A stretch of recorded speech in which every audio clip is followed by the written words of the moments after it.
Good morning, Esperance. You're with the Janitor on Hope FM 103.9, bringing hope, sharing joy and building community. We've got a couple of shining lights in here, and that's Basil Zempilas, our opposition leader of Western Australia, and Upper House member Steve Martin.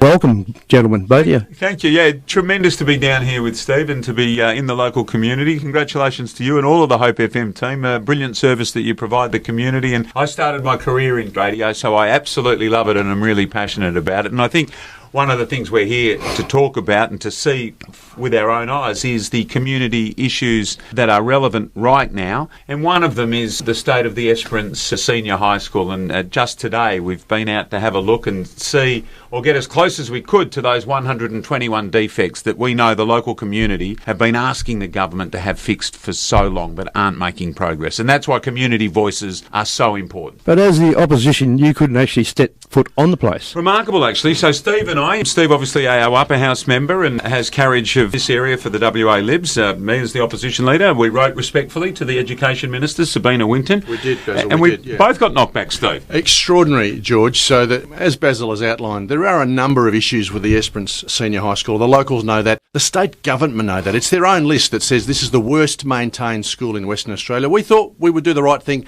write to the Minister, say, look, we're coming to Esperance, we're going to meet the locals. We'd like to have a look at the school, and remarkably, she declined the offer.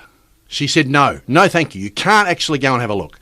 So we had to stand with the PNC President, Michelle Handley, on the street outside the school while she told us what the local community are actually going through. I think that's unbelievable. It is hard to believe, and it's against the spirit of what you're in government for. You're in government to make people's lives and to help the communities that you serve better, and to sort of apply such a stubborn and pig-headed view towards that. It doesn't sit comfortably with me, and it doesn't sit comfortably with the many members in the community that we've seen. Ultimately, what we want is the right conditions for the staff, for those brilliant educators, the teachers, the principal, and the 800 students. Why should they be treated like second-class citizens? Why shouldn't they have what kids in the city have at their government-funded high schools? And that's really what this is about. It's about fairness. That's something that's important to Steve. It's important to me. It's important to the WA Liberals. We will always fight for fairness and a fair go for those who aren't getting it. And unfortunately, the community of Esperance Senior High School are not getting a fair go from this state government. Absolutely. Steve, you're here in your guys as an upper houseman. You're looking after Basil, I'd say. You're the hire of the cars. No, somebody else did that, didn't they? Tour guide he is. We're doing our best, George, and when Basil got elected, he made it very clear he wanted to get out and listen to Western Australians, and that's not just Western Australians from the Perth metropolitan area. That's right across Western Australia. It's a big state. We know that. And in the first 11 months, it's almost the 11th month anniversary, we have been doing that. Basil has been doing that as often as he can, and it's important to do that. We've been in Esperance, and I think your Shire president summed it up on Australia Day, where he said, Esperance, because it's isolated, they sort of look after themselves and they know how to be self-reliant most of the time, but the state government need to play a role in communities like Esperance, and I think the further you get from the metropolitan area, the harder that is, very, very sadly. I think, Basil, you said something last night, once you get past Armidale, you're not really...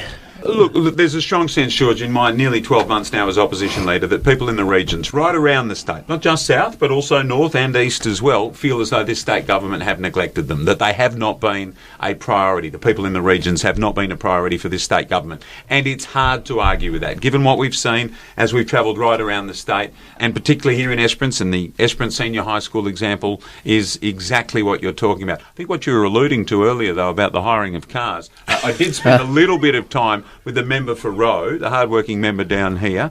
Peter Rundle, of course, is his name. He was in charge of hiring the car for the opposition delegation's visit, and he ended up with a magnificent Suzuki Swift, which is a beautiful car. Only problem for me was I had to sit in the back seat to get my legs into the front seat. But both these guys are well over 6 foot, so you can imagine that. Well, that was the other thing, that's right. And then I had Steve's legs all around me as well. But quite a sight we were, travelling around Esperance. Sorry, Steve, I hope Dimitri got a photo of that. It's been an interesting trip, but very, very enjoyable. It's always great to get out to the regions, particularly during this period of time. So we've certainly enjoyed ourselves in Esperance. One question, and it's pertaining to you mostly, because you used to be in the mining and pastoral. They abolished that, and now most of those people are in the city. So what happened prior to the last election, the Premier, Mark McGowan, was asked a number of times, the 2021 election, he was asked a number of times about whether he had upper house reform on his agenda, and 7 times in one interview he said, not on my agenda. Days after winning government, they scrapped regional representation in the upper house. So there's no more regional guaranteed representation in the state upper house. There's one big region. It's all of Western Australia. Great state. However, what's happened, the Labor Party have automatically and immediately withdrawn back to the metropolitan area. That's very, very unfortunate. So the Liberals and the Nationals in the upper house are doing our very best to maintain our regional representation and to, more importantly, turn up in regional Western Australia. And I'll continue to do that. My colleagues in the Liberal Party and the National Party will absolutely continue to do that. Yes, it was one of my bugbears when they did that. Any chance of when you get back in 2029? Absolutely. On our agenda to have a very good look at it. And there are no compelling reasons why we wouldn't aim to go back to the system that we had. We'd have to work out how we can do it in the legislative framework that exists for us. But absolutely, as a concept, was the previous methodology better than the one that we have at the moment? Yes, it was. Absolutely. Yeah. And George, regardless of the methodology and whether there are regions or not, I can guarantee you that the Liberal Party and the National Party will continue to actually represent regional Western Australia in the upper house.